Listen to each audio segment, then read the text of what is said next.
see you. Yeah, nice to meet you. Thanks for coming. Oh, good. Good. I love it. You're welcome. I hope everything's Getting there. getting there. Yeah, the process.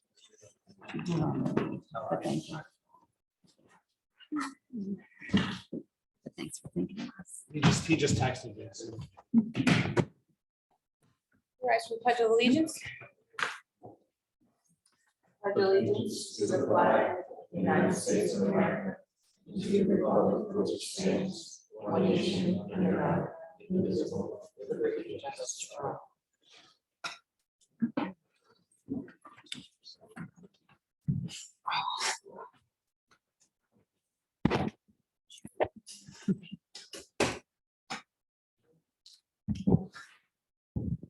A call to order this regular meeting of the Board of Supervisors, June 28th, 2022. Tonight's Board of Supervisor meeting is being video recorded. First up, we have receipt of the minutes. Are there any questions of the board regarding the minutes for May 24th, 2022? Seeing none, are there any questions of the public? Are we going to note that there was an executive session? Did Oh, you yes, already say thank you. that? If we could add into the minutes that there was an executive session about legal issue. Thank you.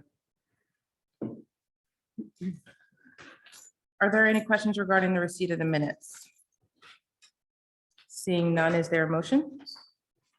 So moved. Second. All those in favor? Aye.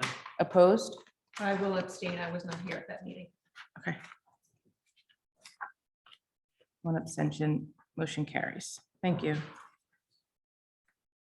Next up is a receipt of the invoice history. Has everyone gotten a chance to look at the invoice history? Are there any questions from the board? None. Is there a motion? So moved. Second. All those in favor? Aye. Opposed? Motion carries. Thank you so much. The financial, the year to date and balance sheets. We just got word today from our manager. We need to table this. Okay.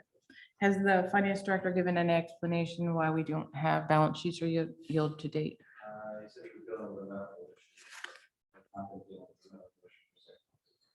Okay. So we're gonna, a motion to table the financials. We do not have the yield to date and the balance sheets from January 2022 to May 2022. Is there a motion? So moved. I'll second. All those in favor? Aye. Opposed? We will table the financials. Next up, we have authorization to extend an employment offer for a new public works foreman. Fred, you want to take that? Can you guys use the microphone? Sorry. We found a candidate that we liked. I've interviewed him. Craig has interviewed him. Mike and Kathleen have interviewed him. Okay. I think everybody got a good impression of him. So we'd like to extend him an offer if you guys decide it's okay. And hopefully we can get him on board and get him started because we could use the help. Are there any comments from the board or questions? I'll just comment that I had a phone interview, very impressed with the gentleman, his good experience, good personality, from what Fred tells me. He's very satisfied with him as a candidate and feels like he'll work well with our public works department. So good for Lower Gwinnett. Great. I'll echo those comments. Has public-private experience, work experience, definitely has a constituent first service mentality, seems to know his stuff. Okay. Are there any other questions or comments from the board? Any questions or comments from the public? Seeing none, is there a motion? So moved. Is there a second? Second. All those in favor? Aye. Aye. Opposed? Motion carries.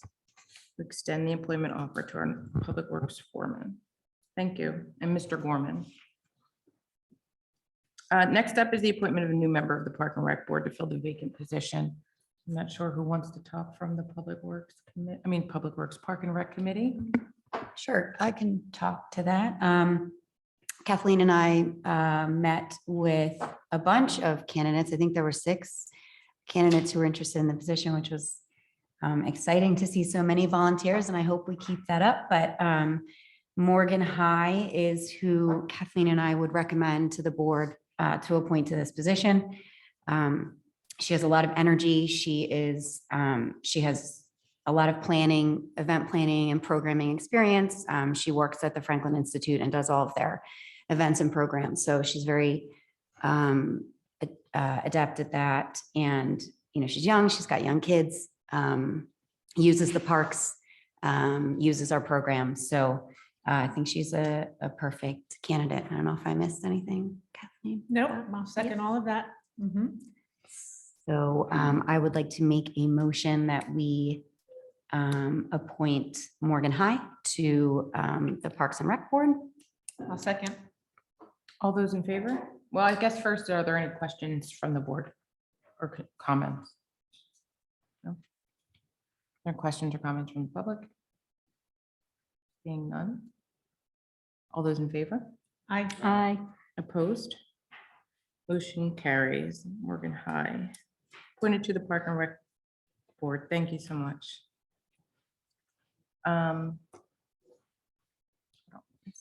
Next up is ordinance number 530, a revision to the police hiring procedures. It was advertised at our last May meeting, which I think was May 19th. Basically, we kind of went over the distinction between this and what was originally passed, but it removes the it removes language that allows individual or officers who are, I guess, potentially applying for a position and maybe have any kind of infraction that's prohibited under review from our language, so that our department can actually review regardless of if it's final and binding or not.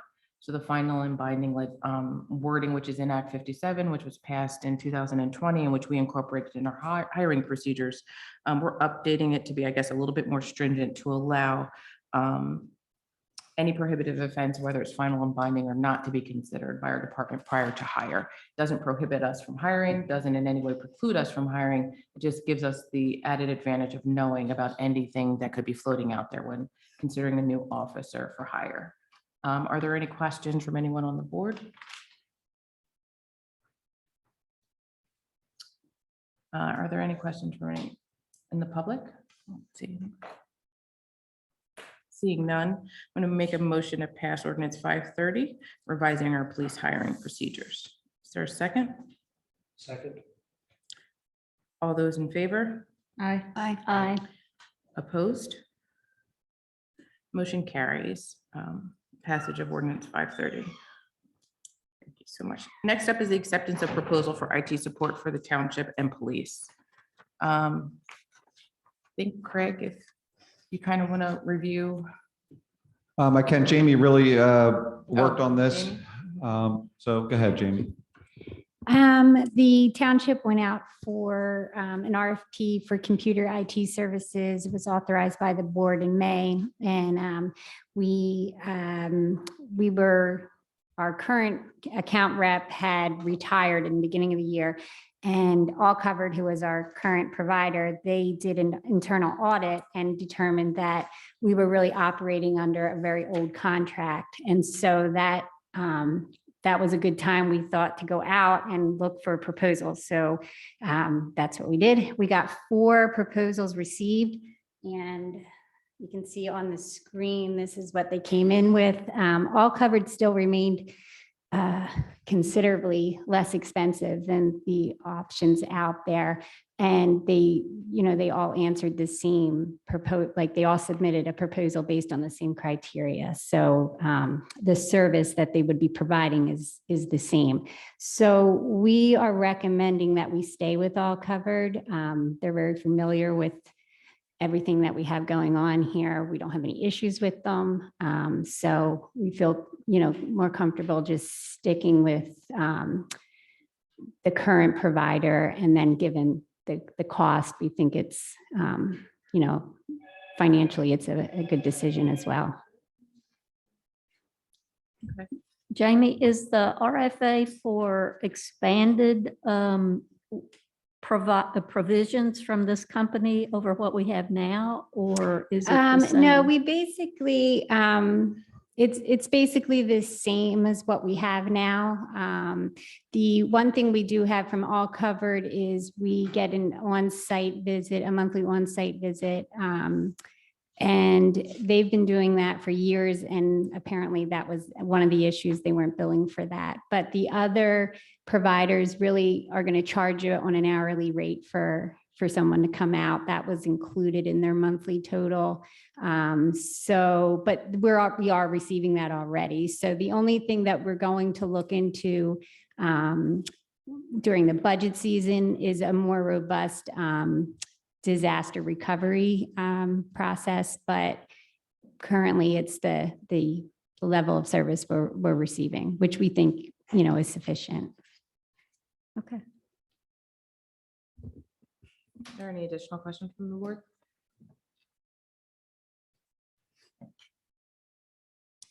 So just to be clear, it's the same service essentially that we're getting right now. It's just the cost has increased roughly $1,500. Correct. We went out for RFP because they were telling us that their price was going up. And the price is still going up, but it's still cheaper than the rest of the people that are out there. So this one-year term would begin effective when we pass, or if and when we pass. I believe it says August 1st, but Yeah, it says August 1st. yeah. So is the bid what their increased price would be? I mean, there's no difference. Correct. Okay. There's a difference from what we're paying today. Yeah. Yes. Are there any additional questions from the board? Are there any questions from the public? So staff recommendation is for us to remain with All Covered as the least expensive option at $2,868 per month for 1-year term beginning August 1st. Is there a motion? So moved. Is there a second? Second. All those in favor? Aye. Aye. Opposed? So we have accepted the proposal for IT support by All Covered in the amount of $2,868 per month for 1-year term. Thank you.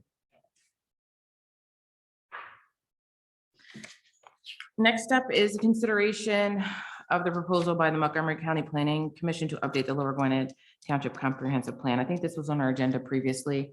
But Kathleen, I know that you weren't here, I think, at our last meeting, and I know you had conversations and wanted to talk about it as it related to the public option versus a private entity Right. providing us So our comprehensive thank you for that plan. deference to voice my opinion here. So my questions don't necessarily go to the competency of the Montgomery County Planning Commission. It goes more to the process of how we're choosing who is going to shepherd us through the process of updating our strategic plan or comprehensive plan.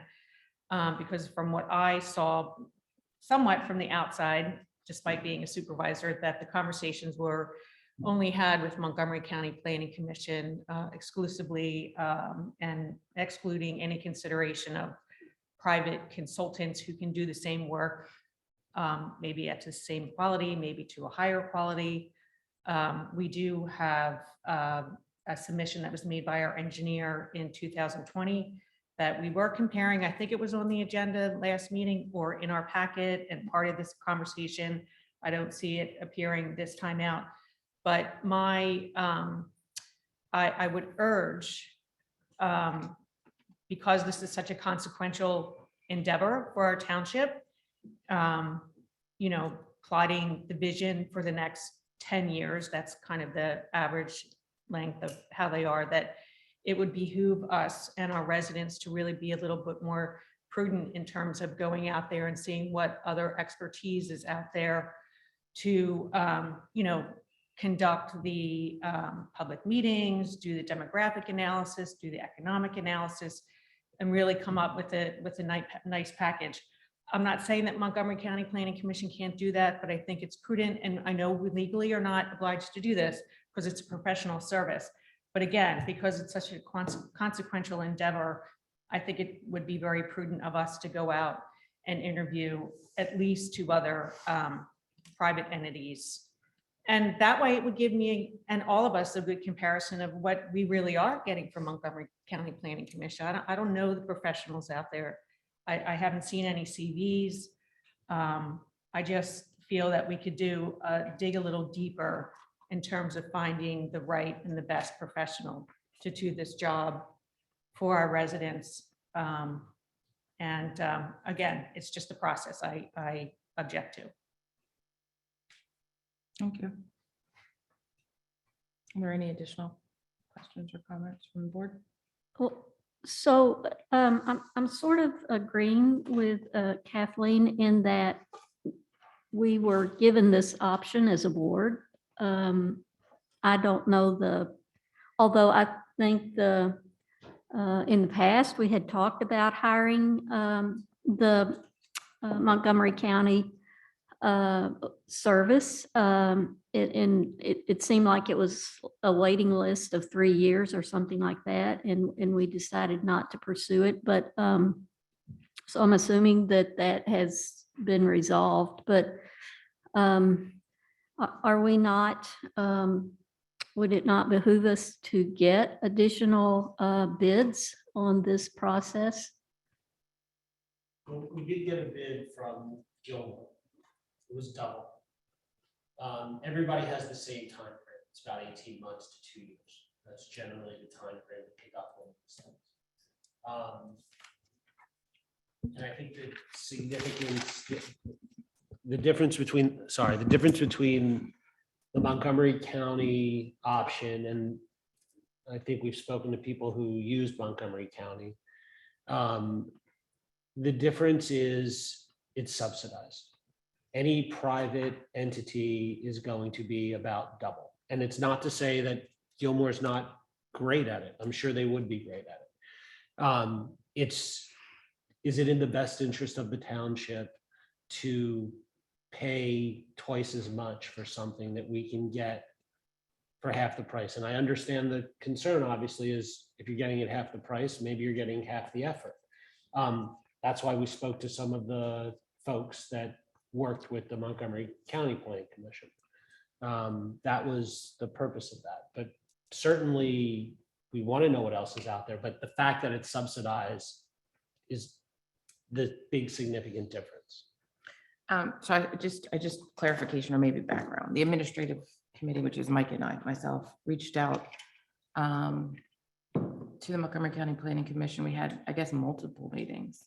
A With bunch of the- calls and then Yeah. one meeting. Yeah, phone calls and just about what they do, how they do it, who they've done it for, what the cost is. And they kind of walked us through the subsidization. They walked us through the Montgomery County 2040 plan and how they incorporate that into their development of a comprehensive plan for each municipality. They gave us, I think, 4 to 5 municipalities to reach out to be able to review their comprehensive plans that they've recently worked on. Upper Gwinnett was one, Hap Road was another. Can't remember the rest of them off the top of my head. The same time frame that I think every planning individual would kind of, it was the 18 months. But there was the ability for them to kind of do aftercare, I guess is how I'm calling it, where they help us implement. They can actually walk you through implementation. And the goal is for them to have municipalities within Montgomery County have our plans aligned, because we're not kind of operating in a silo where, you know, our neighbors are around us. And for all of us to kind of have the same priorities that kind of coordinate with the county makes sense. So it wouldn't just be one planner, it's a team of planners. You have the option of kind of interviewing the planners that you're kind of working with. And I think they said it was rare, but if there was a need for a switch, that was an option as well. I think the in-person meeting was me, Jamie, and Craig, and they kind of walked us through what that looked like, what that process would look like, and how soon they could start. So they had recently hired some planners. There isn't the delay And apparently they had had conversations with Lower Gwinnett, I guess, in previous years. We just hadn't taken the step to move forward with them. I think the biggest issue for me is that our comprehensive plan is 22 years old. I just don't want us to wait another 6 months or 9 months even for us to initiate this process, knowing that it takes 18 months. And once you get it done and then it's infused with, the feedback from your internal and your external stakeholders, you have to start the process of implementation and almost thinking about what this looks like in application. So, this is before us. We also have I think it was included in the manager's report. I asked Craig to put it in there. The Gilmore's last which- recommendation I have proposal. dated September 2nd, 2020. It was the last proposal I think they gave us. I don't know if the figures are accurate, and I don't know if I want to put Jim on the spot to answer. But Which was a very detailed, very detailed proposal. I mean, there's been no inflation. inflation. There's been no But it inflation. says, it says at a budgetary cost of $75,000 Mhm. with the time frame of approximately 12 months.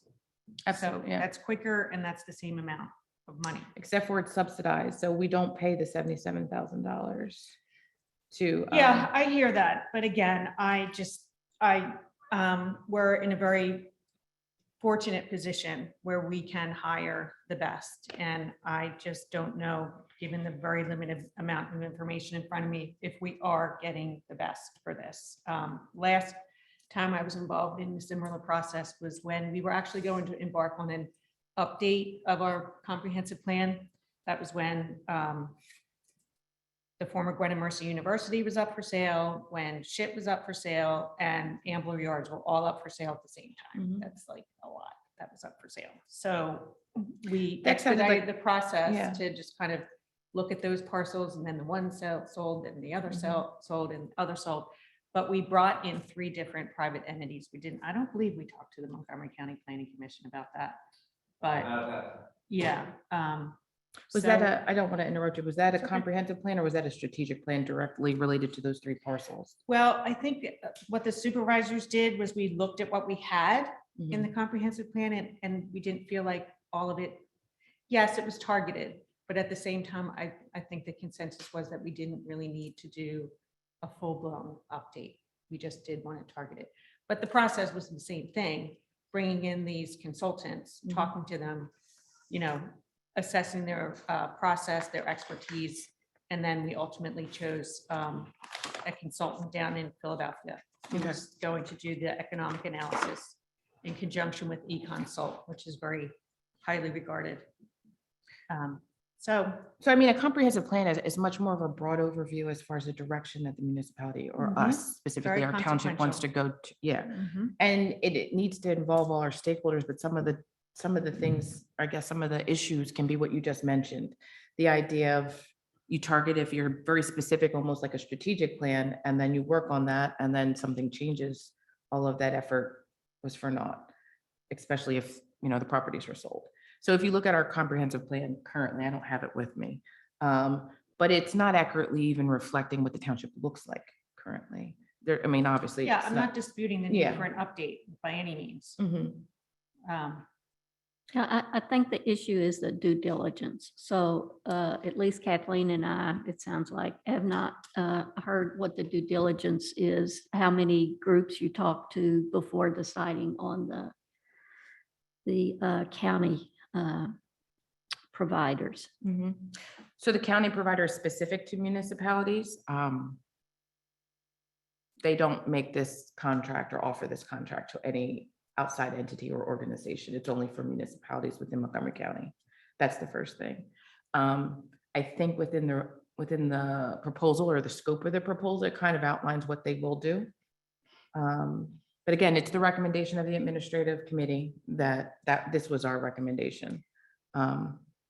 I think we're just asking, what was your due diligence? How many groups did you talk to? Or did you just? Well, the- fo- Yeah, Gilmore's our engineer, so I think, I wasn't involved, they're the administrative committee and I trust, their judgment, but Gilmore, the only thing I'll add is that Gilmore's our engineer, so I think if we weren't going to go with the county, they would be the best consultant for this kind of job because it's they are the ones working in our community every day and know our community the best. So while we could go out and get bids from other engineers who have not worked in Lower Gwinnett, I'm not sure that makes sense, but I mean, I hear your point, but I think we did get, it sounds like, bids from the two sort of best options. We got the subsidized, they vetted the county, spoke with other municipalities who've used the county and feel good about it. And then we also got a bid from our engineers who,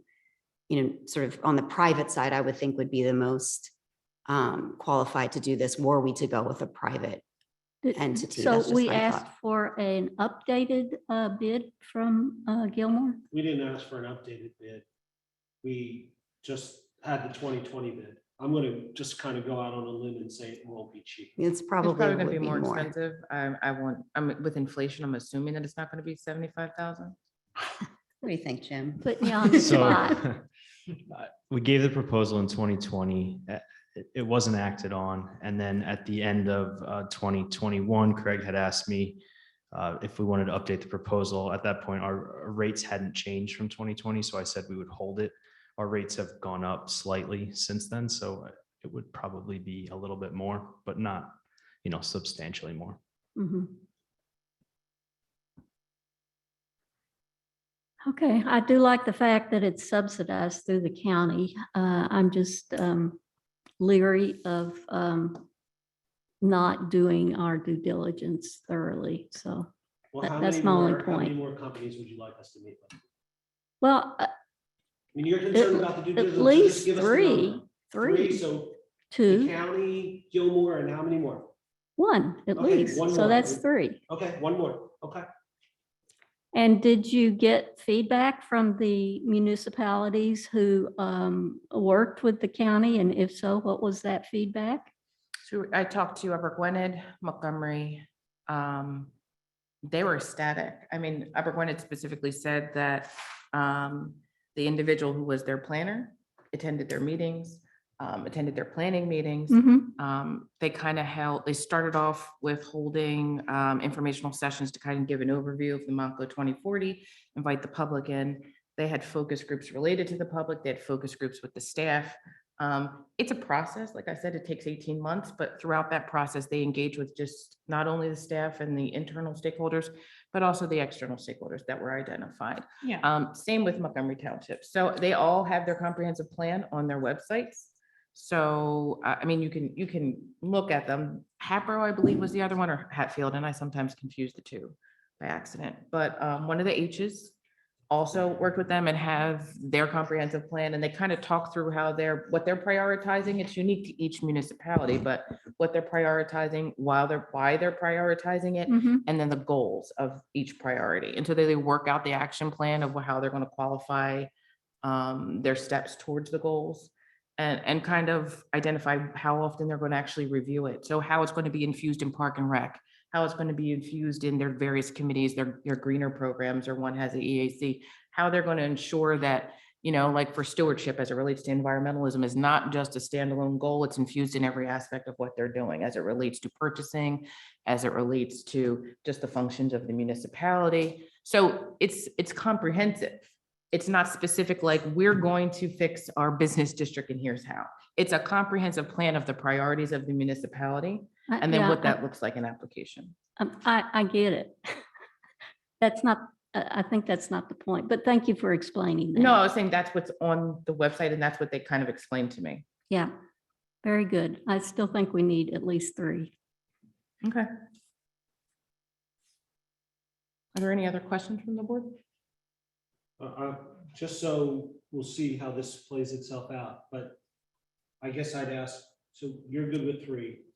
What about you, Kathleen? I would like at least one more private consultant. Okay. And do Yeah, you have a and even what we recommendation on- have from Gilmore is much more detailed. They're really telling us what they're going to do, how they're going to do it, than what I see with the proposal we have from the Montgomery County Planning Commission. And everything that you just summarized for Tessie, that's what the consultants were approaching when I referred to the update I came on the tail end of the Bethlehem Pike Improvement Committee. We had a consultant that did that, all the public hearings, stakeholders, lots and lots and lots of vetting. Yeah. So. No, I'm just- I think the consultants can do the same thing that the planning commission can.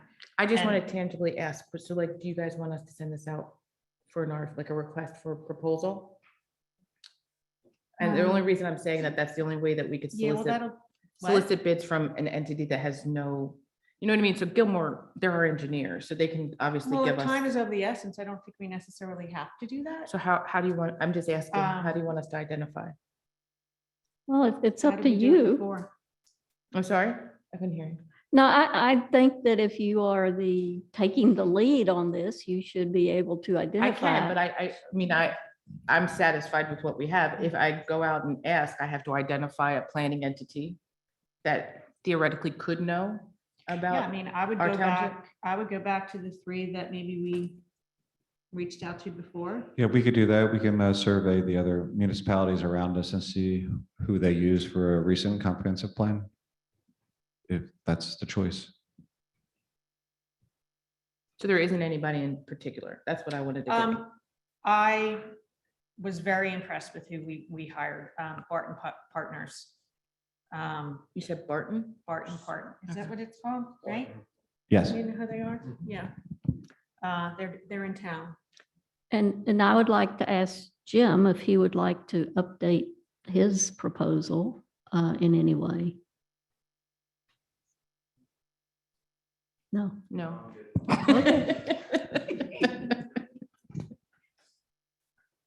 I'm good with it too, Jim.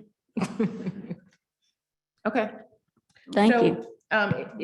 I don't want to assume, do you want to make a motion to table so that we can get an additional, or do you guys want to vote on the motion? I need a motion, that's all I'm saying.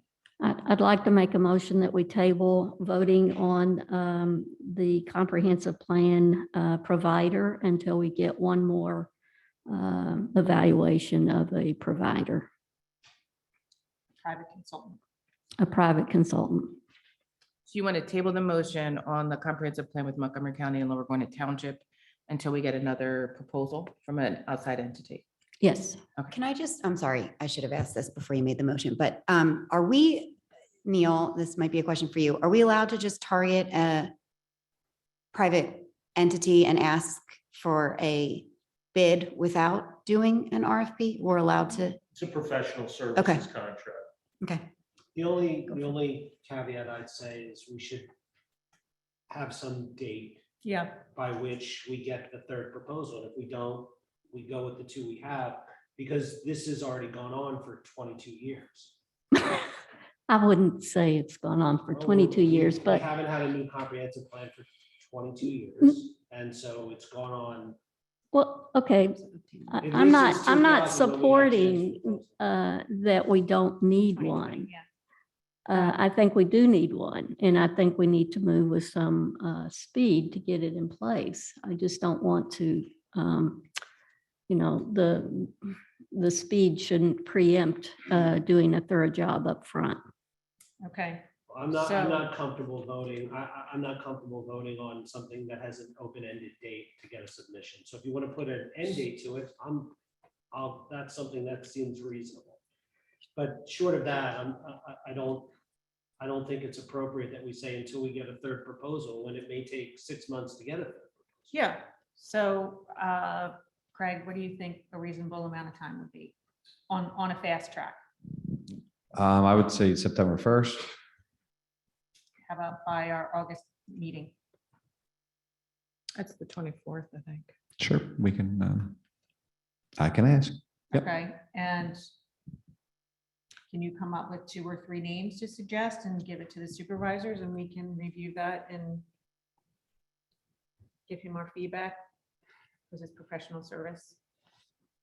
and are they submitting like a paper proposal, or do you want to meet with them? I mean, is that, if we just get their pricing and the bid like Jim has already submitted, is that Right, going I to could be just good ask enough? for a written Yeah. proposal from them, and I can reach out to all 3 of them that we reached out to before, if that feels Yeah, I don't think comfortable, we instead wanna of do me that going costing back and on that. forth.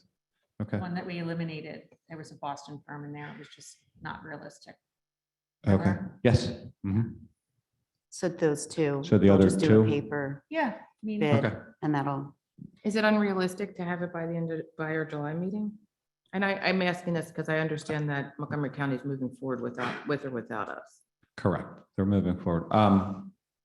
I can ask. I can't speak for a firm to give a proposal, so. Okay. So I think we should give ourselves a little more time. September 1st seems reasonable, but what do you mean by Montgomery County's moving forward without us? They proposed a start date for the contract of July 1st. Just they for haven't- us or for everybody? Just for us. They've identified a planner for us. Okay, And it's not just one planner, I guess it's backups as well. For us to execute our comprehensive plan and to start our meetings. They did say that I think they could push it back to September 1st, Craig. But they would want to start the background, they said in July. So if we go too much far past September, the planner that they've identified to work in our municipality that understand what, you know. so why don't we shoot for having it before us for the August meeting? Okay, They want the work, they'll get it done. sure. Got it. We're gonna have to go back to Montgomery Planning Commission. This motion is approved and tell them that we're holding off. and will we Correct. I move- can contact the gentleman from Montgomery County and let him know. So the motion is to get at least one more proposal. In time for our by August the- meeting. Yeah, by the time we meet August 20, whatever. Do you want me to say it, Tessie, or you want to repeat it? Just for clarity, just for clarity so that we can second and vote. I make a motion to table accepting MCPC to update the LGT comprehensive plan until we get one additional consultant bid to be obtained by our August board meeting. I'll second. All those in favor? I, Opposed? Motion carries. We will table the consideration of the proposal for Montgomery County Planning Commission to update the Lower Gwinnett Comprehensive Plan. Next up is consideration of proposal for replacement of the roof at Ingersoll House and the barn. Fred, is this you? Oh, Jim? Oh, go ahead, Jim. I'll take it. We put the bid package together and we opened them and evaluated them for replacement of the roof at Ingersoll House and Barn. We got two bids. Jim Miller Roofing and Sheet Metal Incorporated is the low bid. We bid it so that you could award either the house, the barn, or the combination of both. Jim Miller is they're low for both. So if you're just going to do the house, it's $35,950. If you're just going to do the barn, it's $60,740, and the combination of the two is $96,690. does that include the gutters? I thought we had talked about gutters. It does include the gutters, yes. Okay. That's not on there specifically, though, right? Or is it in the RFP? It's not on. I didn't see it in the description of the work. Yeah, I didn't either. That was my question, why. I Okay, had if you go to the question. bid, The bid downspouts, where it says tabulation. downspouts, the very last one, number 17, line 17. Install the 6.5. Barn, Yeah. Just but for I the, don't see the same thing for the house. The gutters on the house. Oh, they're, okay. So the gutters on the barn. Okay. So I have a couple questions if I can. So when's it, I'm assuming, I know you've been in the barn, that I know. Has anyone been in the house recently? These are questions for Fred. We are in the house from time to time just to check, and we are having it monitored for the raccoon problem. So to monitor for the raccoons, we do go in and check So periodically. we're gonna fix the roof. Hopefully that keeps the place, in shape. And is somebody gonna, what is the raccoon situation? I mean, has there been, I don't know how to get rid of that sort of critter. But is it an Yes. exterminator type? They've thing, or- been, we've been trapping them, removing them. We haven't had any in a while. The company that was removing them sealed up anything they could from more or less from the inside. So nothing's getting into the house. Doesn't mean they're not in the eaves or still in the building, but they're not in Okay, where you would be able to walk. Right. Part of those, Oh, you mean they could be in the walls? they could be in the walls. We don't, Oh. if they can't, if they get in the walls, we can't get them out until they come out and get trapped. But all those things have been sealed.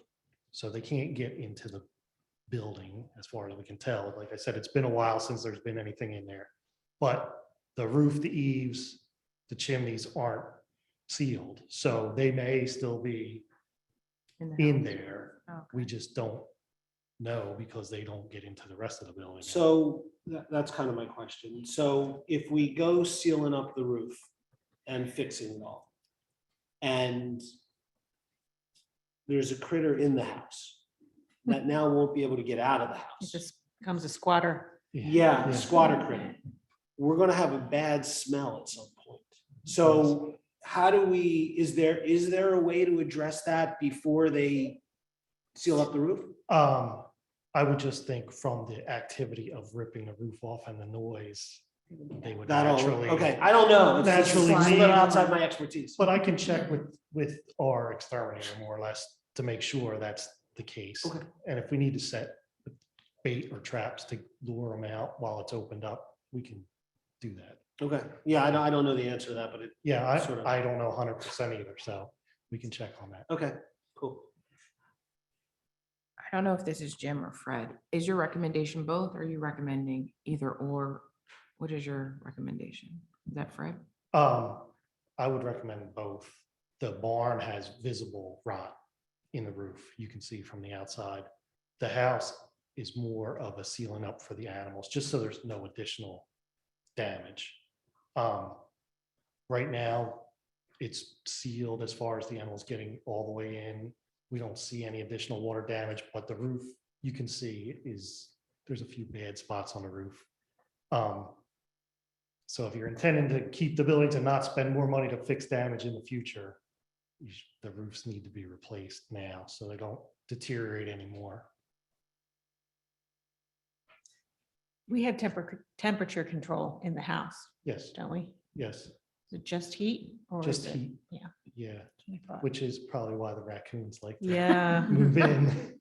So, yeah. Well, there's nothing worse than an old house sitting vacant without any temperature control. In addition, we did put out for bid to the McCormick House property.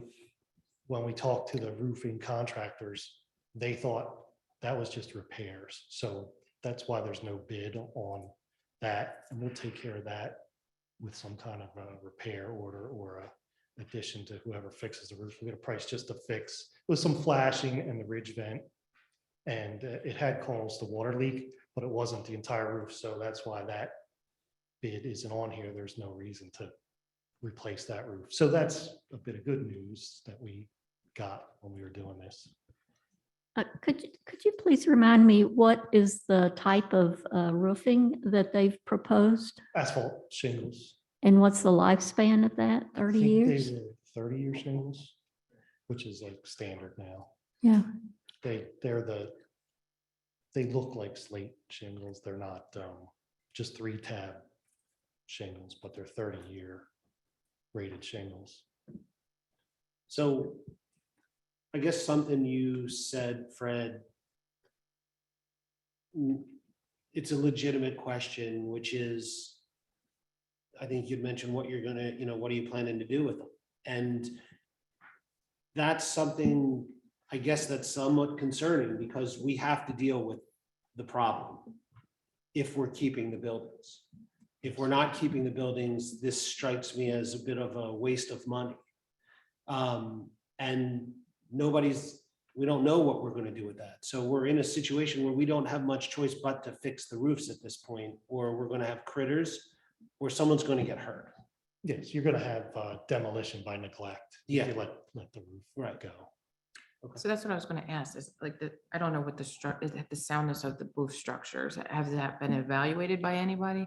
The barn separately from the home? I know that there's critter damage to the house, but is the barn structurally sound? I think that we brought that up at an earlier meeting to ask Jim to evaluate the structure of the house. And he was going to add it to the evaluation of the McCormick house. Is that correct?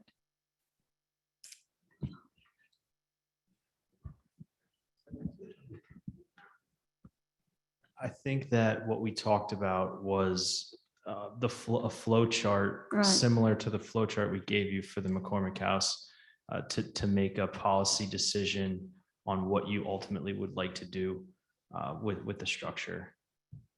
And then from that point, you could, hire a historical preservationist who could give an opinion on the historical nature. And then in conjunction with that, depending on what you decided to do, you could have a structural evaluation done at that time. But we were not directed to do anything that I remember. I'm not really talking from historic, I do understand the historic perspective, but I'm just meaning, and we're gonna put a roof on two buildings and it be the most valuable thing about the buildings beyond the historic nature of it, that we're gonna have to fix up the foundation or any other structural things that would make it a poor investment to just merely replace the roof. I know that you probably can't answer that question, but I guess my question maybe to either you or to Fred is, has there been an assessment of how much time outside of you saying that the barn is almost imminent, that we would have to make an evaluation of the Ingersoll house itself to determine how we're moving forward so that we can ensure that replacing the roof is a sound decision? So maybe is it you, Jim? There's no bulging walls that are visible, there's Okay. nothing that's No cracks? immediately evident that says the structure's not safe. So it has a solid floor, So there's no cracks in the yeah, foundation? The buildings aren't gonna fall over. Okay, That doesn't mean there's not foundation damage that should be looked at, or somebody should take a look at that long term. But I think in the short term, maybe year, buildings will still be there next year at this time, whether we put a roof on or we don't. Well, Condition could get worse if we don't put a roof on, but I don't think they'll fall down. is there any historic information about when the roof was last replaced for either? No, nothing? Windows were replaced within the last 20 years. Correct. That I know. When the township owned it, yes. Which are you talking about, the Ingersoll? We'll put house? it. Ingersoll House. So is there any kind of window that we have to determine these structural issues or make a determination what we want to do with the buildings? Or is this roof, it sounds like the roof should have been done yesterday on the barn. But is there time for the house so we can kind of get these bigger questions answered? It sounds like we have infestation of rodents coming through the roof, Yes. and that can't help the structure. Raccoons are not rodents. What are they? They're mammals, but they're not rodents. We have critters roaming about the house. Yes, and Yeah, they can this be is- very destructive. Or is there- I think this came up last fall when we were going through the budget, remember? The request was to replace the gutters and we said, well, maybe we should replace the roofs also because the houses, the two houses need some protection until we can figure out what we're going to do as a township. And so we agreed to put the money in the budget for that purpose. I'm very happy that the bids have come back. Thank you for following through on that. There's a question. Are there any other questions from the board or comments? I saw a question from the audience. In the back there. Can you just have to come up and state your name and address in the microphone? So that everybody can hear you. Melinda Wolf, 930 Ridgeview Lane. I had 3 questions. One was answered. I was like, what's the future of this thing? But I can see that it's not determined. But I'd like Kathleen's suggestion. Is there a way of finding out whether, yeah, you can buy eyesight, but you always hear these horror stories like, oh, if you really do a structural analysis, it's hosed. It's either hosed or it's, good to go. So I would suggest doing that. My second question was, it's not owned by the township? Somebody said. No, it is. It is, okay. I thought it said when it was owned by the township, meaning it wasn't owned. The third thing is, if there is a future for these homes and the barn, and what's the potential for putting solar panels on the material that's used for the roofs? So that's what That's another structural question as well, yes. if it can withstand that weight. Or be amenable to putting solar panels on, should One that of be the future? questions with that was if it's a historic property, Yeah. Oh, you would you would. do that with Right. solar panels? I didn't even think about that. Mhm. Is Yeah. it, and it, yeah, so that was just going through my mind, That's a good thought. whether it could. Thank you. Yeah, I think that we're actually going to vote on a historical advisory committee ordinance, but I think that if there's a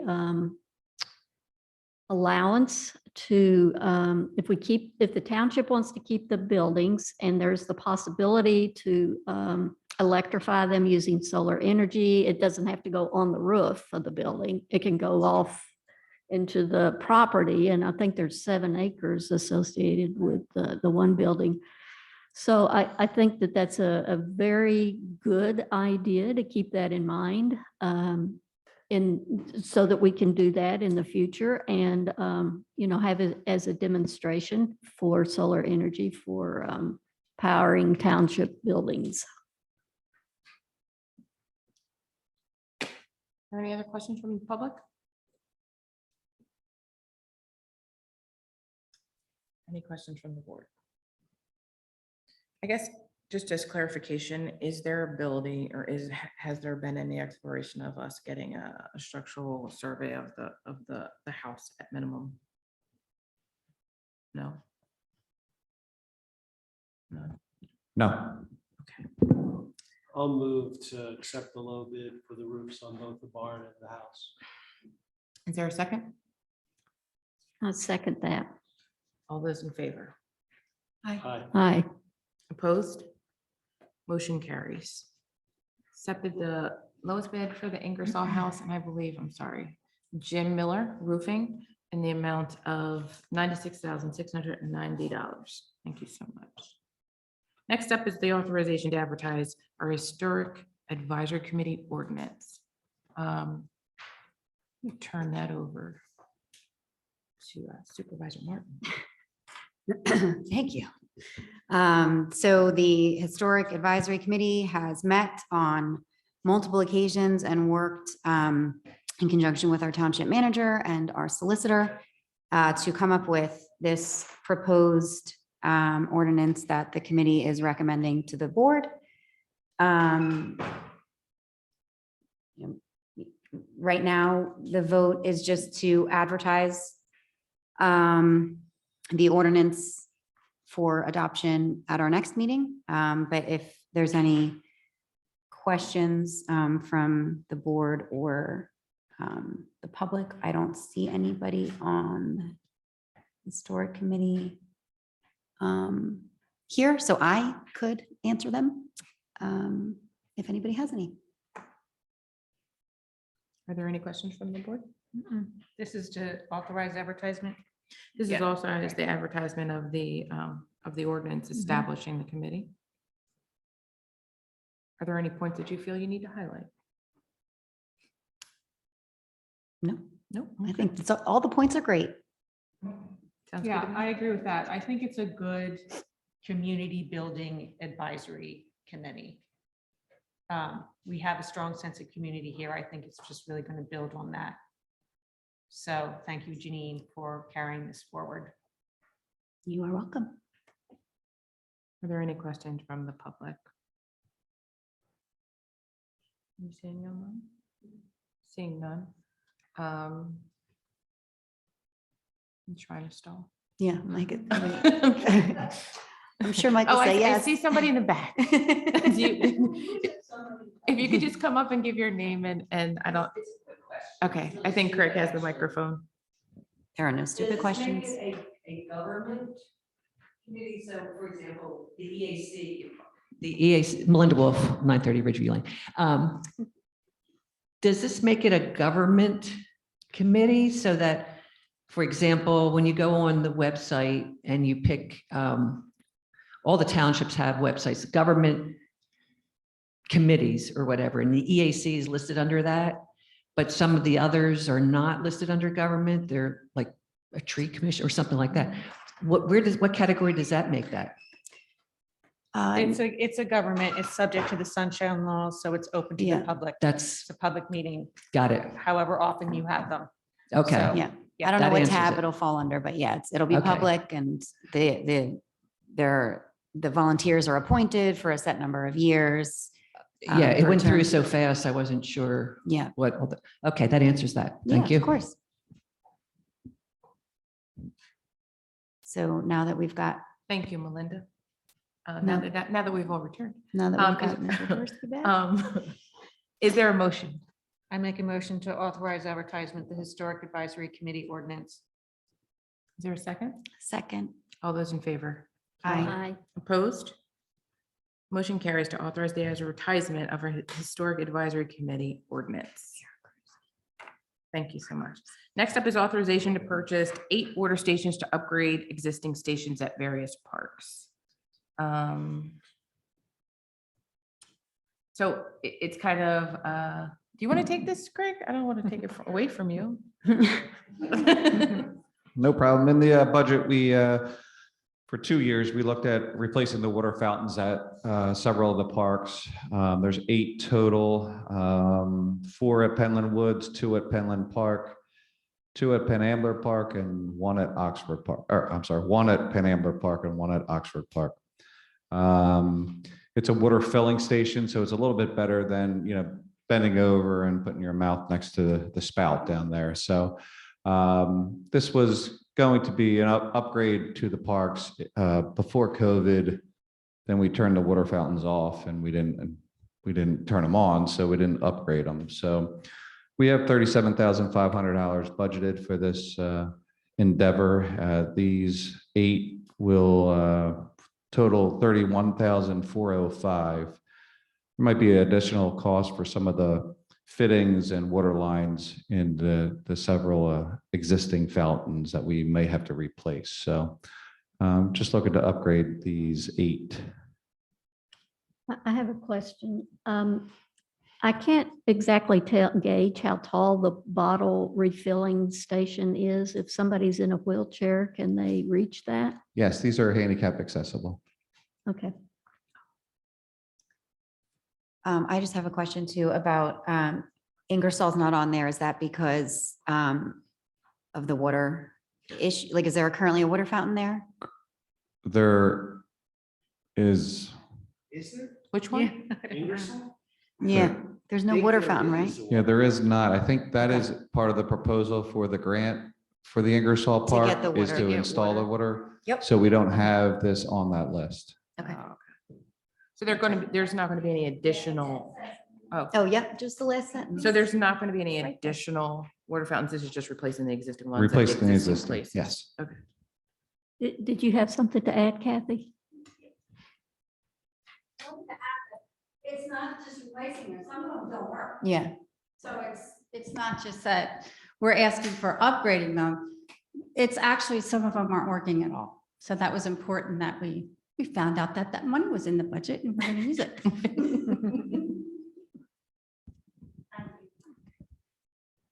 Are there any other questions from the board? Any questions from the public?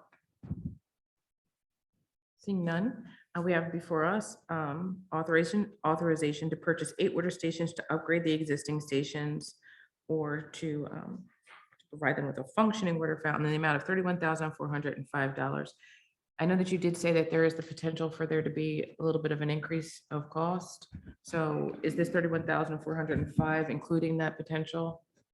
Yes, it definitely would not go over 37,500. We're hoping it won't even get close to that, but there could be just a couple fittings and couplings that we have to replace. So the authorization request is actually for 37.5 as opposed to Is it up 31,405? Correct. Okay. Yes, Okay, not to exceed not 37. to exceed $37,500. Is there a motion? So moved. I'll second. All those in favor? Aye. Opposed? Motion carries. Authorize the purchase of 8 water stations to upgrade our existing stations in the amount not to exceed 37.5. Thank you so much. Next up is the authorization and submission of matching funds for the 2022 ARLA grant to upgrade the traffic signal at Trewellen and Penland Bluebell Pike. Are we still moving forward with this, or did we want to table that? We are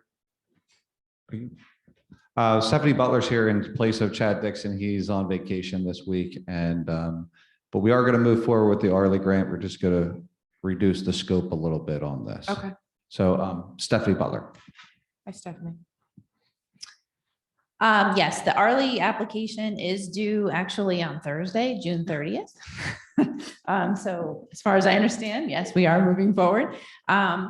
So the recommendation as part of the process, a scoping form was required to be submitted to PennDOT through the application process. They did come back and recommend that the scope be reduced based on the original budget for the full modernization of the signal at Penland and Trewellen. So what is being proposed is a partial upgrade under the ARLI application with a $27,000 match, which will cover the engineering permitting side of the project. My numbers, the partial signal upgrade will be we're estimated at $150,095. And then there will be ADA ramp installation also as part of this application, estimated at $60,000. So the total project cost is estimated at $262,595, plus the $27,000 for engineering, permitting, and bidding, and then inspection as well, $8,000. So that's the cost that will be included in the application. There is also a recommendation to then pursue the full modernization, so the remaining work, as part of a separate funding program, which is PennDOT's Greenlight Go application, which is anticipated to happen in the fall. It's on a yearly cycle, generally happens in the fall, late fall. So the additional improvements could be made under that application.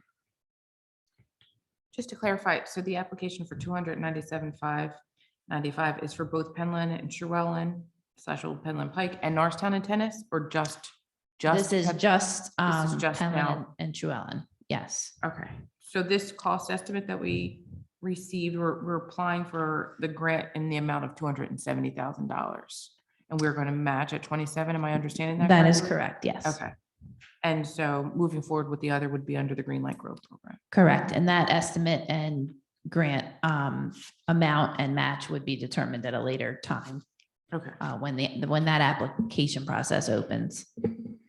And so the total amount of construction cost is $150,995 for just Penland and Trewellen. For the partial signal upgrade, Okay. correct. I'm only That's prior to, I'm only asking because it's indicating both, and I'm wondering, is the construction cost going to be reduced? I think based upon- in the memo that was prepared by Chad, it discusses that there was 2 intersections that were looked at for upgrades, but then if you read further down in the paragraph, it's really specific to Penland and Trewellen at this time for the partial modernization. Okay, because I couldn't tell based upon the identification of the multiple mast arms and. I'll agree, I had to read it a couple times myself. Okay. in preparation. So this, the engineering's opinion for the cost is only for one. That's why I just wanted to Correct. clarify. Okay. Yes. And why was the scope reduced? I missed the rationale there. The scope was reduced at this point because the original scoping form that you have to submit for the ARLI application process was submitted with a total of $463,000. And the Arlie program targets, it's a little bit of a higher amount for the Arlie program. So what happens is that the scoping application goes in and the PennDOT folks will review it and offer their comments. And so one of their comments was that they felt that a partial modernization would be more appropriate for the Arlie program and would be a better amount of a grant application versus getting nothing for the higher amount. You're likely to Right. get something at a lower amount. So, Or along those lines is what I'm trying So- to explain. Hopefully. yeah, so at some future point, we'll have to go back and redress the shortfall. So the second part of this recommendation is to pursue the additional upgrades under a separate program for funding, which is the Greenlight Go funding Oh, I see. program. Okay. So they recognize that the full amount needs to be done to fully upgrade the intersection. Right. But the programs have targeted funding amounts. And so they're recommending start with this and pursue the rest under a separate program. Okay. These are the same grants and upgrades that we did in the Springhouse intersection, tennis, and there was like 5 of them. Correct. It's that same program. Okay. And it's a cycle and And the same upgrades. So are we bringing this intersection into like the communication that these intersections do with one another?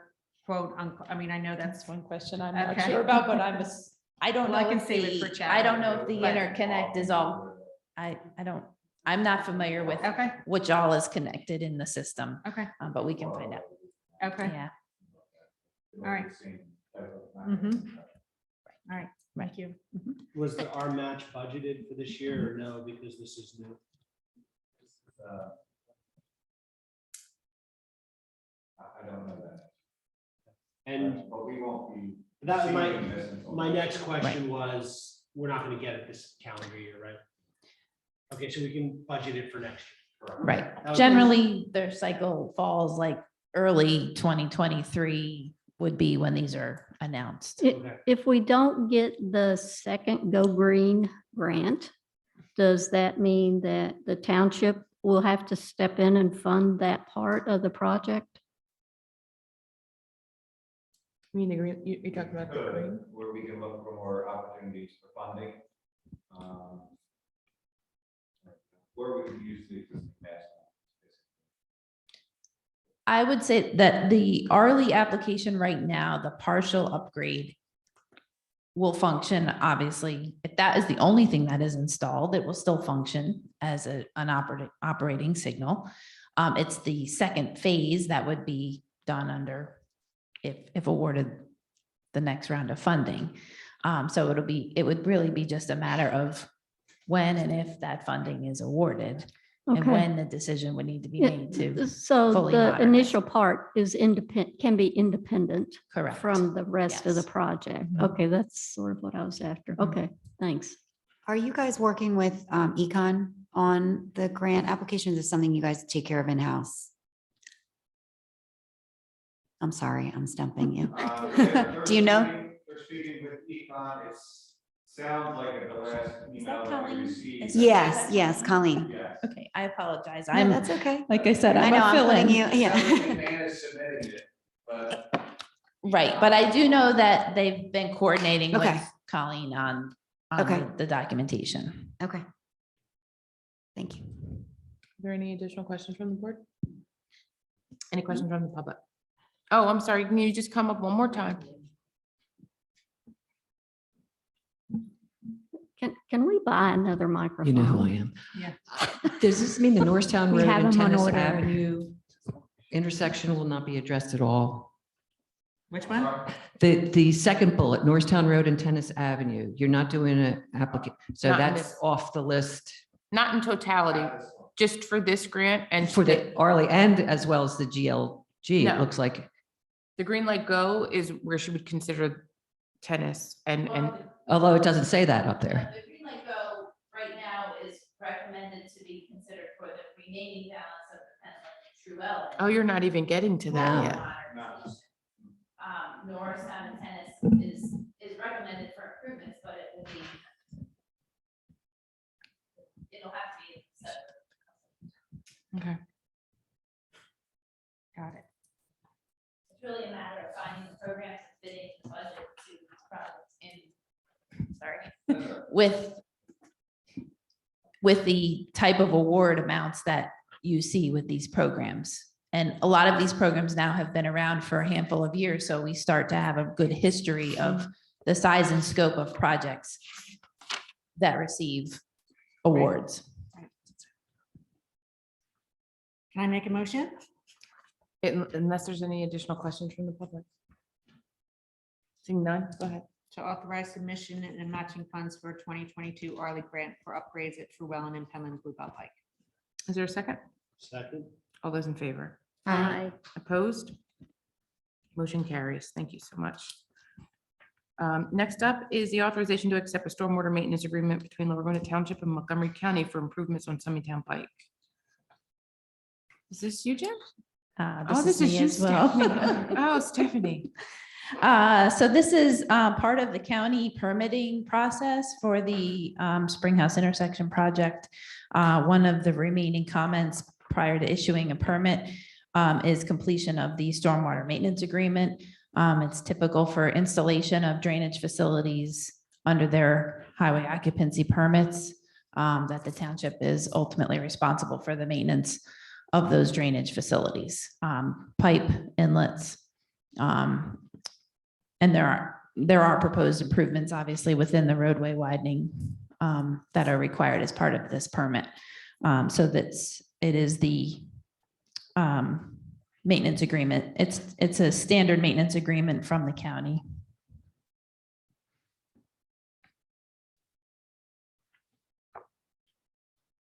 Okay.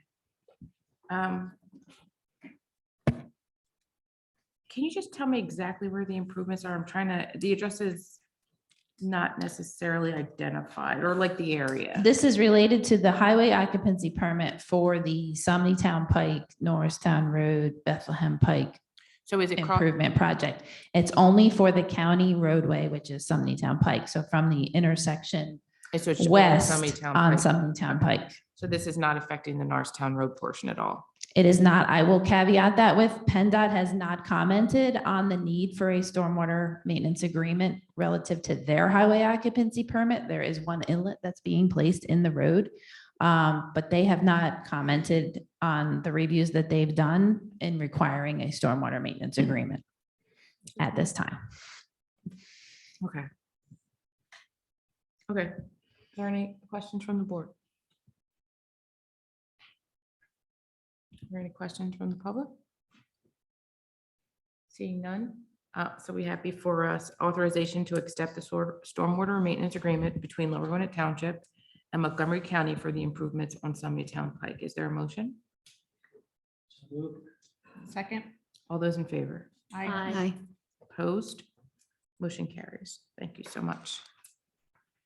Next up, we have resolution, which is not numbered yet, authorization for Lower Gwinnett Township to be a sponsorship application for the PA DCED Multimodal Transportation Fund Grant for Gwinnett Friends Meeting to install a bus shelter and a walking path at 1717 Summitown Pike. So as these improvements that are happening, I think that we all probably are aware of on 202, there's the opportunity for there to be a bus shelter on Gwinnett Friends Meetings property. Across, or it's kind of across from William Penn Inn, as well as being across a little bit from Folkways. And it's a place where, you know, any individual who's trying to catch the bus or get transportation around that route would kind of have to stand to catch the bus. I thought there were multiple buses, but apparently there's only one. So there's through conversations facilitated by Janine, Gwinnett Friends kind of identified a portion of property that they wanted to actually explore the opportunity to put a bus shelter. I can't read, I'm sorry, I can't read the entirety of the resolution, but let me try. It's long. Yeah. Scroll through. I don't know if there's, while I'm trying to bring it up on my computer, is there anything you wanted to add tonight? No, I'll just say that, just a comment on the meeting and I'm thankful that they brought it to my attention.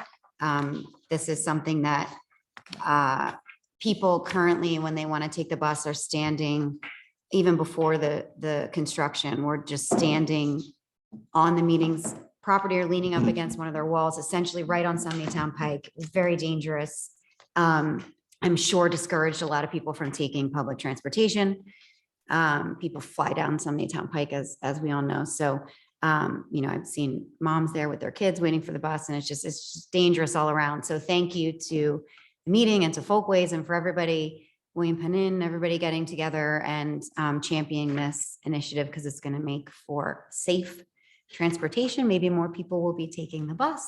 And hopefully we've been working with with Econ, our grant writing consultant, to put together this application. So hopefully we can get the funding and get it going. Yeah, I think it would be remiss to say that Gwenda Friends did not spearhead this opportunity and kind of the idea behind the need for the bus shelter and public safety being a priority for everyone in our community, and understanding that, knowing that a lot of individuals use that bus and to access work and fun and all kinds of things. So essentially it's identifying, we're the entity that's going to be the administrator of the grant, but it's no funding match or anything like that we need to do. Gwynedd Friends is working with, I believe, both Folkways and William Penn. I think so. And I don't want to speak out of turn, but I believe that they're working all together to satisfy the money. So the township is really going to request on behalf, because we are a municipality, on behalf of all of these entities, the multimodal transportation fund in the amount of $132,166 from the Commonwealth Financing Authority to be used for the DeKalb and Summitown bus shelter and walkway to crosswalk project. So there's also going to be the addition of a crosswalk. Designating our township manager, assistant manager to execute all the documents and agreements between the township and the Commonwealth Financing Authority to facilitate and assist of obtaining, receiving, and administrating the requested grant. Are there any questions from the board? And I'll just say we have representatives from the meeting and Folkways and who are here. If anybody has any questions that. Sitting so patiently through. Yeah, thank you. We apologize for how boring this is. We get a lot done here. But I Yeah, imagine a lot of workers at Folkways and William Penn use public transportation. So this is a win-win for all three of your establishments. So it's been a long time coming. right? it has. I pass that intersection every day and shuddered when I see people getting off the bus there, because there's only like a foot of space to stand there. And so I really applaud your efforts, and I'm grateful for that, to prevent what could be a future potential accident from happening.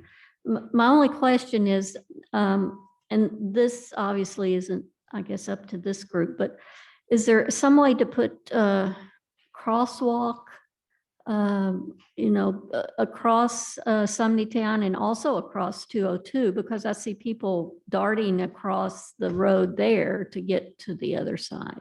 Right. I'm Mason Barnett. I'm representing Gwynedd Friends meeting. In fact, there will be a crosswalk installed by PennDOT as part of that section that's being widened and the whole intersection renovation there. What the walkway would do would be to connect that crosswalk with with a curb cut over to the shelter. So there would be a safe way to reach the shelter from the crosswalk. Because otherwise you have a crosswalk and then you have a shelter that's 155 yards down the road. So this would connect the bus shelter to the crosswalk. Traversing 202. To get across 202 safely or across Town Pike safely. The walkway will be across Gwynedd Meetings property. So right now people kind of just walk on the grass or try and teeter on. They walk along the street. Yeah, or walk Basically along the in street. the street. Yeah, But so there'll this- be a walkway on their property. So when they disgorge from the bus there on Sumney Town. The bus is going toward North Wales and they get out and there's this tiny little place to stand until all the traffic gets by. And then they dart across to the William Penn Inn. Is that going to be addressed with this situation? Yes, I mean, obviously you can't prevent people from darting across the street and taking their lives into their hands, but there will be from the bus shelter, there is a walkway that takes them to the corner of 202 and Sumney Town Pike so that they can use the lights there to cross safely. Right. Whereas now there is no pedestrian crossing. The bus Really? terminal is down on Sumney Town towards the driveway. How am I describing? If you're familiar with the banquet entrance to Yeah. William Penn Inn, I am. it's roughly, the bus stop is roughly across from Right. that. So it's 155 yards Right. from there to the corner. Feet, I'm sorry, not yards, feet. Okay. You know, whatever you do is going to make a big difference, I think, to safety there for pedestrians. So I really, and plus the intersection is getting bigger. So that's more danger even for somebody trying to negotiate that. So thank you for that.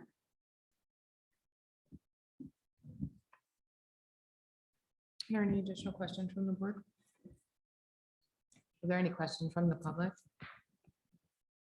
I just want to highlight, because I don't know if I mentioned it, that they're upgrading the shelter to actually include phone charging stations and commuter seating. So it's going to be not just your average run-of-the-mill bus shelter, but an actually like nice place to sit and rest.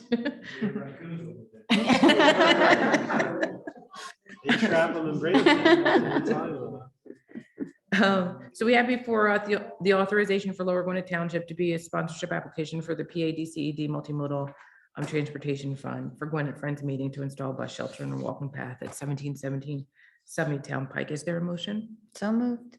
Is there a second? Second. All those in favor? Aye. Opposed? The motion carries. Thank you so much. Thank you. Can I ask you folks a quick question? I know it's getting late, but you acquired a property on Sumney Town Pike that you're letting the North Penn Fire Department use for training. Are you aware of this? We got a memo from Bill Durbin that he sent out. Folkways, excuse me. this is from Gwinnett Folkways. Friends.